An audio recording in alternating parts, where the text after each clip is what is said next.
a very good morning to you all, and let's do the topic the hegemony as hard power, which is a section of the chapter 3 of book A of your political science.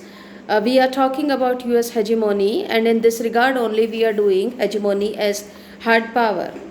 Before we start this hegemony as hard power, let's discuss the word hegemony again.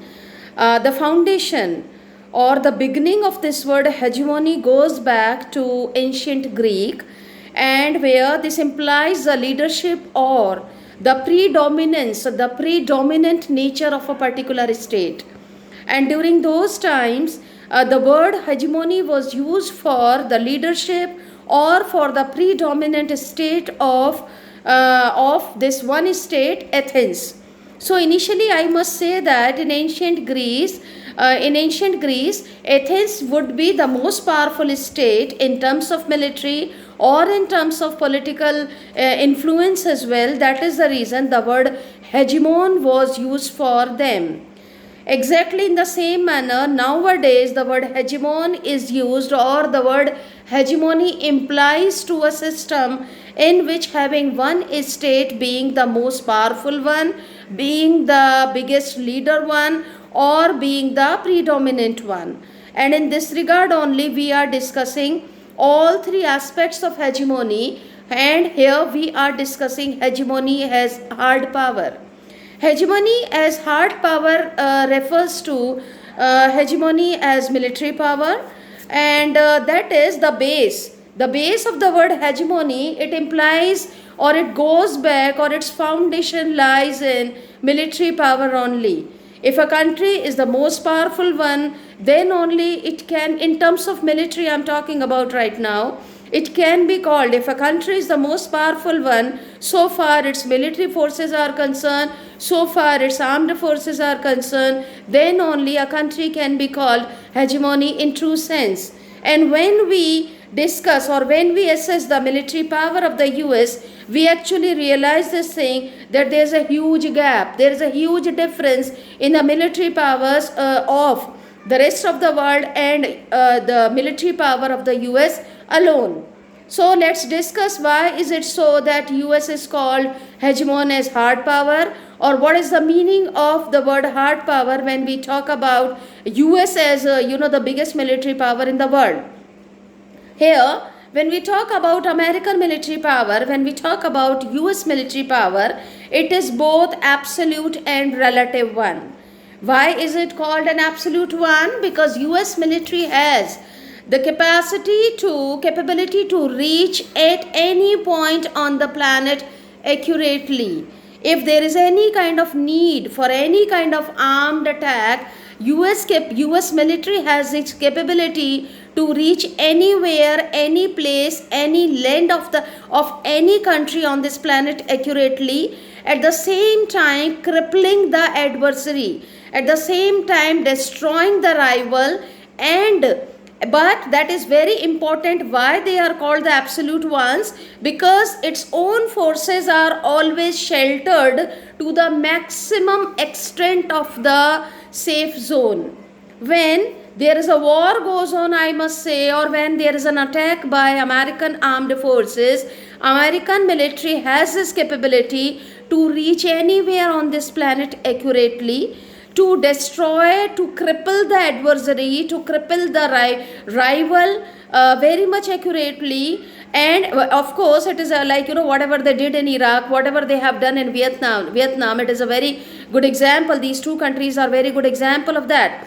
And then at the same time, it is also said that whenever there is a war between two countries, whenever there is a battle fought between two countries, even if a country comes up as the victorious one, they have to pay a very big price. But when we talk about American military power has this capability to cripple the adversary, but at the same time, their own forces, they remain in the maximum safe zone, in the biggest they have the biggest possibility that they remain away from the dangers of war, especially their civilian population.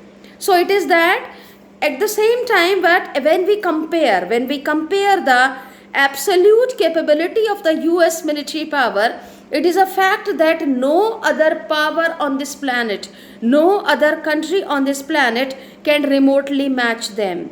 Let's look at these, comparative study. The US today spends more on its military capability than the next 12 powers combined. The meaning of this sentence is that whatever the US spends on its military capability, whatever, Pentagon's budget is over there on, that raising their military capabilities, that is more than the next 12 the most powerful countries spend altogether. In these next 12 most powerful countries, India also comes, Spain is there, Australia is there, South Korea is there, China there, Russia is there, France is there, UK is there. All these 12 the most powerful countries, they come together, and whatever they spend, US spends more than that. So it is a clear cut example that all other countries, they are very much, away from, they do not match, they do not stand anywhere when we talk about US military capabilities. But at the same time, not only and only in terms of spending budget, not at all in terms of, quantity only.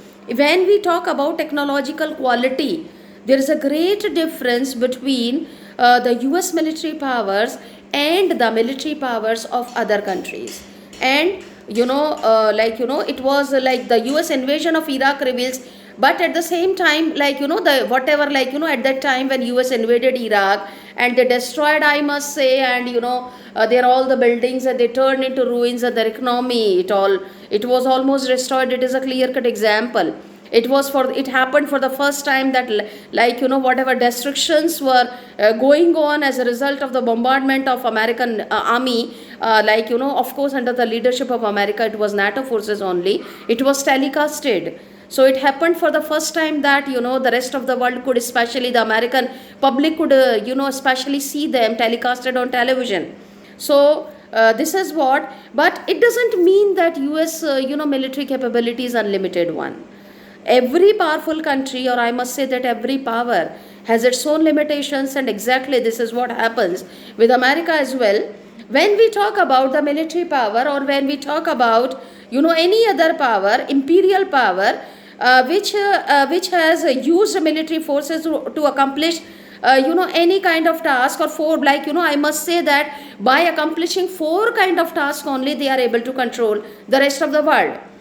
In a very simple language, I say that when we go back to history, we realize that there are 4 types of tasks which are used by a military, an imperial force when it uses its military to control the rest of the world, and that is to conquer, to deter, to punish, and to police.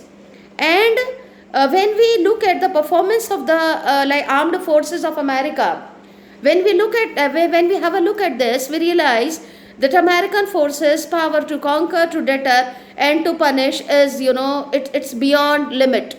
It is, I must say that it's totally formidable, and everybody realizes that thing. But where is it that American forces, they have its own limitations? That is the reason, of course, they are not very much able to control Iraq. They are not very much successfully over there at Afghanistan. They are not very much happily over there at Vietnam. And that lies in their weakness in policing. Everywhere, wherever they went, in Afghanistan, in Vietnam, especially in Iraq, American forces, American military power has its particular weakness in policing. And this is where their basic weakness lies. Otherwise, of course, when we talk about hegemony as hard power, when we discuss America as the most powerful country on this planet in terms of armed forces, of course, America is. And that is the reason America is called hegemony in terms of hard power, that is military power. Thank you.